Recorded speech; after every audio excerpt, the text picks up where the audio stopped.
of putting up the Safe House, which is based again in our facility. It's called Kilala Health Center.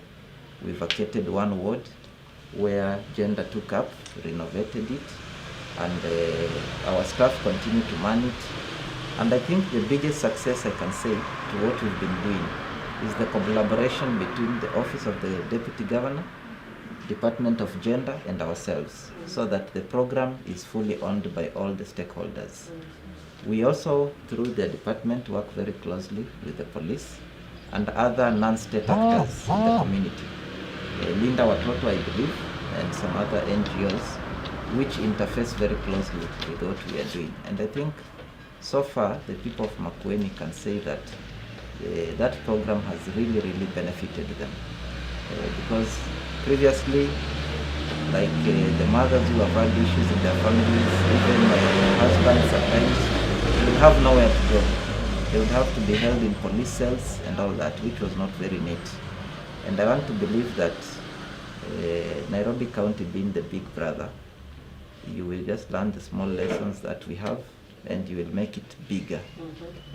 Because for us, we didn't build something new. We are just renovating existing facilities for a start, and going forward, I believe through the DG and the other resource allocation mechanisms, we should now be able to put up a proper center like the way we intend to do in Nairobi. So I think I want to stop at that and really thank you for honoring us with this visit. God bless. Thank you so much, CEO. I don't know whether you want to invite Dr. Masela. Yes, Dr. To say something about this. Maybe if Dr. Masela can come there so that he can also answer the question. Yes. I just want to know on one of the challenges that we are facing as Nairobi is the issue of signing of the P3 forms by our healthcare workers and even accepting to go to court for the purposes of access to justice for our survivors. I would want to know how you have gone around it, and maybe encouragement by the healthcare workers to actually accept to go to court and just do that work, and whether the collection of forensic evidence is also collected by the police within a specified time. Thank you. And the OCPD and OCS are here. Yeah. Maybe they could reinforce that answer. Yeah. Thank you, Your Excellency. Honorable Esther Pasaris, ECM, Gender, Chief Officers, our Directors, Protocol observed. To first start with the question she asked about the legal part, because what we've done with our center is that we've integrated all the services. Right, once we get the survivor, where they are referred directly to either a social worker, a counselor, or a doctor. So they start getting either medical assistance, psychological, or social assistance. But then we link that one with the legal, where previously we had assigned a medical officer fully for the unit to sign the P3s and appear in court for that purpose, so that we had someone who was very dedicated, who was doing all that work with assistance of a clinical officer. So they used to do all that work together. We are thinking about doing the same again. Unfortunately, we lost the officer in our tragic accident several months ago. You are playing that crash team. Yes. So we lost the officer, but we are going to give another one to do the same job. So that's how we make sure our P3s are filled, and we collaborate very well with the police so that we are able to assist them in the filling, so that they expedite the investigations. So that question, that's how we deal with it. Apart from that, now once we go to the safe shelter, we are able to reintegrate our survivors to the community, and we are looking forward to creating income generating activities for them once we resettle them back to the communities. Another issue that we are also trying to open up, which I may want to mention here, is that we are looking at, we saw the challenges of men not being able to come up and say it. So we are opening a space where men can speak out. We are trying to do that with the Department of Gender, where we are able to help them do that. So I think those are the few remarks I would want to make about the center. The rest we'll learn from the center when we visit in a few minutes. Thank you. DG, maybe I would like to add something on the question that she asked.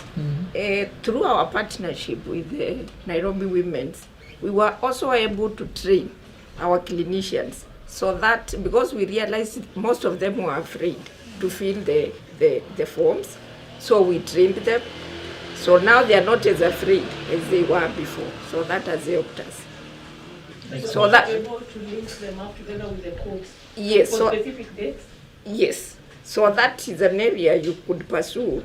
Nairobi Women's Hospital, they are very good in training. Yes. Okay. Yeah, so in all our sub-county hospitals, we have a clinician training to actually handle issues of sexual and gender-based violence. We're also lucky the courts are very, very supportive with the police. I mean, we can walk into the police anytime if a case has actually not been able to move. We've been able to move in there, and the police has been able to actually pick up the issue and follow up. Yeah.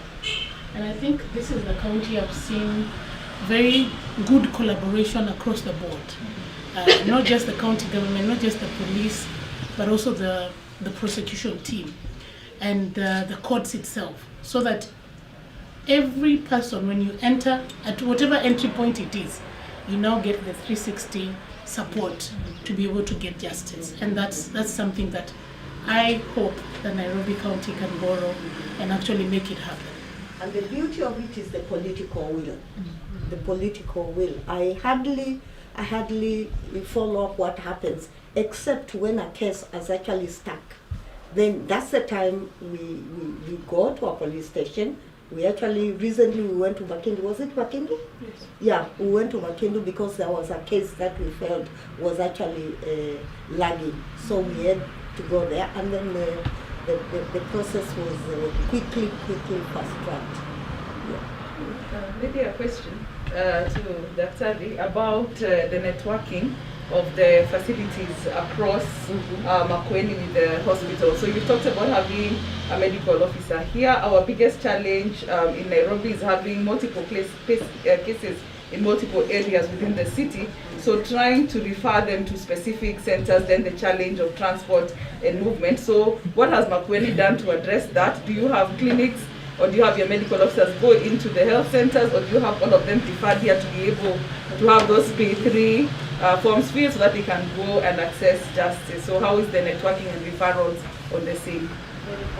Yeah. As well as also the networking with the private facilities that could be having such cases. Thank you for that question. As we have alluded earlier on, that we have trained people from that level who are able to fill the P3s, and then once they fill the P3s, they are referred to our unit for any other medical care, any advanced care. But in terms of following up the legal justice system, we facilitate all these officers to be able to appear in court on behalf of these survivors. So we are able to facilitate them, and we don't discriminate whether they are from private or public, because mainly it is us, the public, it is state-run. This system is mainly almost 100% state-run by the Department of Gender and Health Services in our case, yes. Yes. I have a question. It's about the members of staff. We have members of staff who are in the health department, and we also have members of staff who are in gender and social services. So have you been able to do something or to build the capacities of the officers who are in gender department and social services so that they are also able to be integrated into the system, so that they are also able to work on the GBV area? I can respond to that. Out of the 540 champions that we said we trained, most of them are officers, county government officers. We have 6 social development officers in the one in every sub-county who are trained. We have the administrators who are also trained. Then we have the officers at the head office. They are all trained, including now the health staff. Yes, we all attend the same kind of training. Only that for the clinicians, it is deepened, because what they do is different from what we do. Thank you. I know that a lot of the men and the young boys who are sodomized sometimes require certain surgeries to be done. And one of the biggest complaints that we hear is that that has been very difficult to access, either because of lack of skills, all right, or because of them being judged for maybe being homosexuals rather than being abused. How do you handle that as a medical institution? I think I'll come in and then Dr. will also add.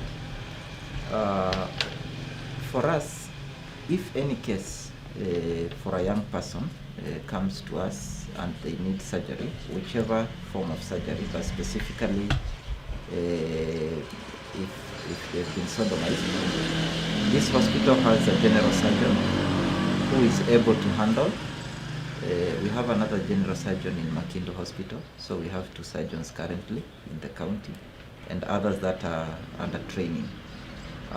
2, the biggest challenge most of the time is usually financing, because somebody can come, they need the surgery and maybe they're not able to pay. And we have our program customized for Makueni called Makueni Care, where a household pays 500 shillings per annum, and they are able to access both outpatient and inpatient services at the point of service without having to cough up money from their pocket. And that has been one of the successes in increasing access to health services in this county. So I think that would be in a nutshell, and Dr. could add something. Sorry, you said 500 shillings per household per annum. Because NHIF is 500 shillings per household per month. Yeah. So per year 6,000. Yes. But for us it's only 500 per annum, per household. And you're able to fund your medical requirements for the constituents. We have actually run the program. The pilot was in 2016, and we scaled up from 1st of September 2016 to date. The program has been running. So I think even as the country thinks about UHC, it is important not to make it so complicated, because it is working in Makueni and people can just come and see how it's working. Yes. In regard to running the sector, the center, when you look at, when you're dealing with the sustainability issue, how do you deal with that? Because I would expect a situation where, let's say, for example, apart from the county budget support, we may need to think in looking to the future, how do we sustain the operations of the center? Just in the case, like when, let's say, you realize that the budget support is not really adequate to meet some of the things, let's say when you have, despite the fact that at least Mheshimiwa says that at least moving forward, we would expect the impact of this program to reduce the violences, the victims. So, but just in the case where we have the situation that this is getting out of hands, how do we do the mitigation of that running of the center? And 2, from where you see it, from the time the program started, looking at the data which you've been dealing with, and positive impact, can you talk about the positive impact at least it is creating in regard to what has been happening previously before we started the center?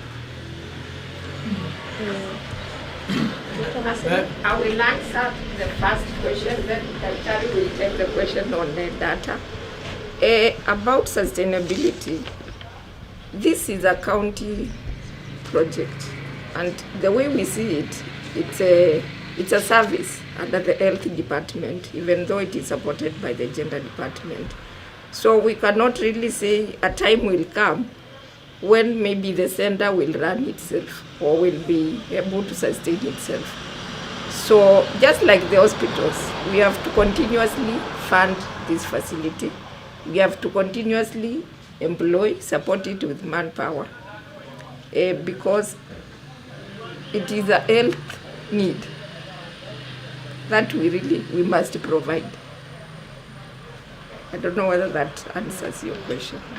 And the beauty of it is that, for example, the Gender Recovery Center is within this referral. So it's being staffed by doctors that are part of this referral hospital. The nurses, the same. Counselor, we have a counseling unit, as the CEO has said. So it's part of service the government of Makueni is giving to its people. It's being seen as an issue that needs to be dealt with, and therefore needs to be funded. Yeah. Secondly, also just to add to what Steve is saying, I think we'd have a challenge of sustainability if we were running a standalone unit. But this one is domiciled within an existing department that ordinarily, as my doctor is serving outpatient, inpatient, they are also tied to the GBV center. So they will always be available because we have almost 7 medical officers in this facility. If it's the psychosocial counseling unit, they are there, whether the GBVRC center will be there or not. So we are only tapping into their skills so that we have a bigger impact from the skills that they're already equipped with. And generally, even as the hospital runs its normal operations, as the other places are being cleaned, the unit will also be cleaned. So the idea is not allowing it to be a standalone center where you will say now, if funding is out, then nothing else can move.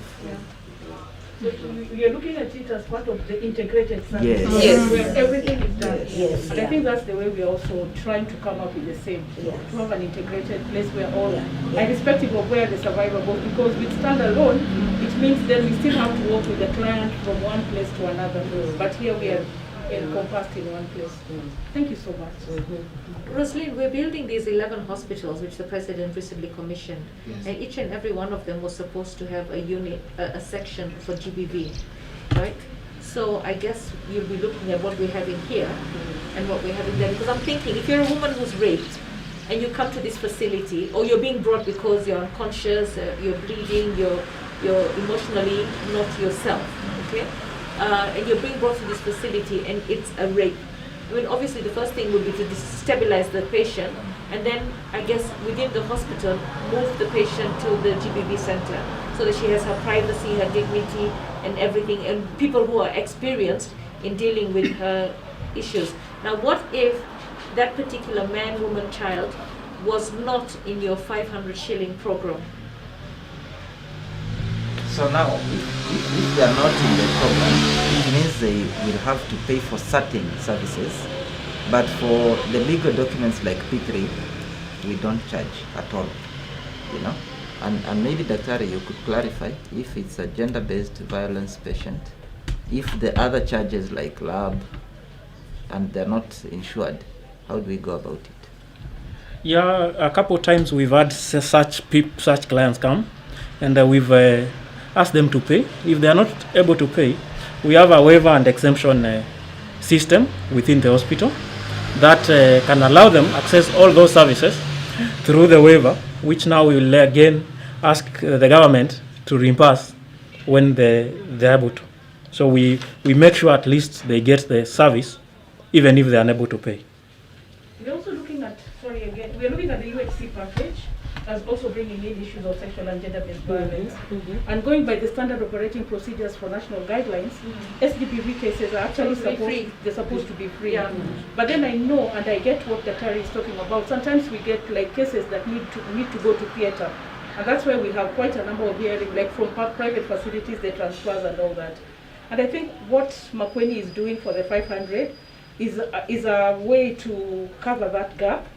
But for us, what we are trying to do is to integrate and ensure that with or without for those who have any child cards, then that can be supported. And then with the partners that we have in the integrated facilities, some of the services are actually supported by that. And Mheshimiwa, as you were saying, the fact that the hospitals that we are starting, it's been very clear, our Major General has been very open about it, that we must integrate all the services, and SGBV is one of them. Do we have one facility coming up in Runda? Around Butu?